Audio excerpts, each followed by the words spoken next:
Hello बच्चों। तो आज की इस वीडियो में लेकर आए हैं क्लास 12 केमिस्ट्री से चैप्टर 1 सॉल्यूशन के इन टेक्स्ट क्वेश्चन 1.5। ठीक है बच्चों, तो बिना देर के स्टार्ट करते हैं।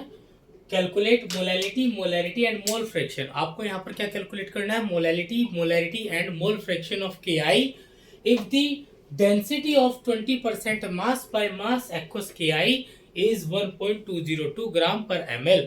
तो आपको यहाँ पर क्या दिया गया है? 20% एक्वस सॉल्यूशन दिया गया है मास बाय मास के आई का, उसकी डेंसिटी दी है 1.202 और आपको उसकी मोलैरिटी एंड मोल फ्रैक्शन निकालना है। ठीक है बच्चों, तो फर्स्टली हम यहाँ क्या बात करेंगे कि 20% mass by mass 20% mass by mass aqueous solution means, इसका मतलब होता है बच्चों कि 20 ग्राम के आई 100 ग्राम सॉल्यूशन में डिसॉल्व्ड है। मींस 20 ग्राम के आई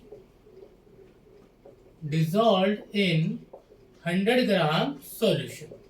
ठीक है बच्चों, तो यहां पर अगर सॉल्यूट को हम बी से रिप्रेजेंट कर दे तो यहां पर डब्ल्यू बी जो आ जाएगा वो आ जाएगा बच्चों सॉल्यूट का वेट, वो है 20 ग्राम।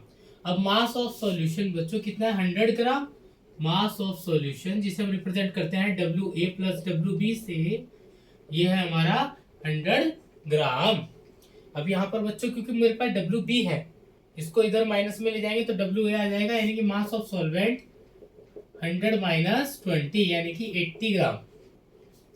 ठीक है बच्चों, फर्स्ट पार्ट में मुझे कैलकुलेट करना है बच्चों मोलैलिटी। देखिए मोलैलिटी का फॉर्मूला आपको याद हो गया होगा। क्या होता है बच्चों? मास of solute, molar mass of solute into mass of solvent into 1000। यहाँ पर अगर 1000 से मल्टीप्लाई करते हैं तो मास सॉल्वेंट का ग्राम में लेते हैं। यहाँ पर हमारे पास बच्चों मोलर मास नहीं है। मास ऑफ सॉल्वेंट हमारे पास आ गया है, सॉल्यूट सॉल्वेंट। मोलर मास कैसे निकालेंगे बच्चों? के आई का पोटेशियम का जो मोलर एटॉमिक मास होता है वो होता है 39 और आयोडीन का होता है बच्चों 166 ग्राम पर मोल मेरे पास आ जाएगा। यहाँ पर वैल्यूज रख देंगे बच्चों, तो molality is equals to 20 into 1000 by molar mass 166 into 80। आप इसको सॉल्व करेंगे, सॉल्व करने के बाद वैल्यू आ जाएगी 1.506 मोल पर केजी।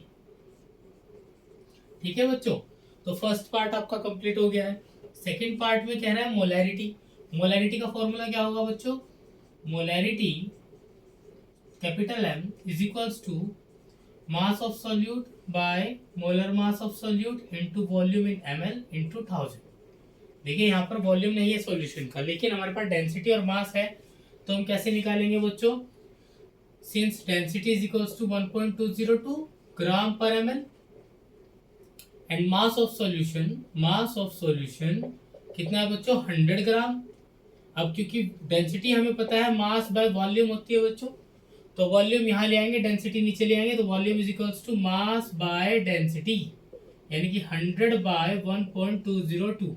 इस एज इट इज वैल्यू को हम रख देंगे यहाँ पर। ठीक है, तो मोलैरिटी डब्ल्यू बी कितना है बच्चों? 20 इंटू 1000 बाय एम बी कितना है बच्चों? Molar mass 166 into 100 bye 1.202। 2 0 से 2 0 कैंसिल और ये रेसिप्रोकल होकर ऊपर जाएगा, तो मोलैरिटी 20 इंटू 10 इंटू 1.202 बाय 166। तो मोलैरिटी कितनी आ जाएगी बच्चों? 1.45 मोल पर लीटर। ठीक है बच्चों, थर्ड पार्ट यहां पर निकालना अपने मोल फ्रैक्शन। तो मोल फ्रैक्शन निकालना है के आई का। जिसका भी मोल फ्रैक्शन निकालना होता है बच्चों उसके मोल्स ऊपर आते हैं, number of moles of K I by number of total moles नीचे आएंगे, तो number of moles of K I plus number of moles of H2O। Clear है? चलिए मोल का फॉर्मूला क्या होता है? Mole is equals to W by M। ठीक है बच्चों, तो यहाँ पर इनके मोल्स कैलकुलेट कर सकते हैं। के आई का यहाँ पर फॉर्मूला लगा देंगे, वेट ऑफ के आई कितना है बच्चों? चलिए यही निकाल लेते हैं, number of moles of K I, weight of K I and molar mass of K आई। तो के आई का वेट कितना है बच्चों? 20 बाय 166, डिवाइड करेंगे 0.12। ऐसे ही number of moles of H2O निकाल लेंगे, कितना मास H2O का मास कितना है? 80 ग्राम। बाय मोलर मास 18 4.44, वैल्यूज रख देंगे 0.12 बाय 0.12 प्लस 4.44। आप इसको सॉल्व करेंगे तो KI का जो मोलर मास मोल फ्रैक्शन आएगा वो आएगा 0.0263। ठीक है बच्चों, तो उम्मीद करता हूँ आपको क्वेश्चन अच्छे से समझ में आया होगा, और आपको वीडियो अच्छी लगे तो सब्सक्राइब जरूर करिए बच्चों। ठीक है, नेक्स्ट वीडियो में लेके आएंगे नेक्स्ट क्वेश्चन। तब तक के लिए बच्चों थैंक यू।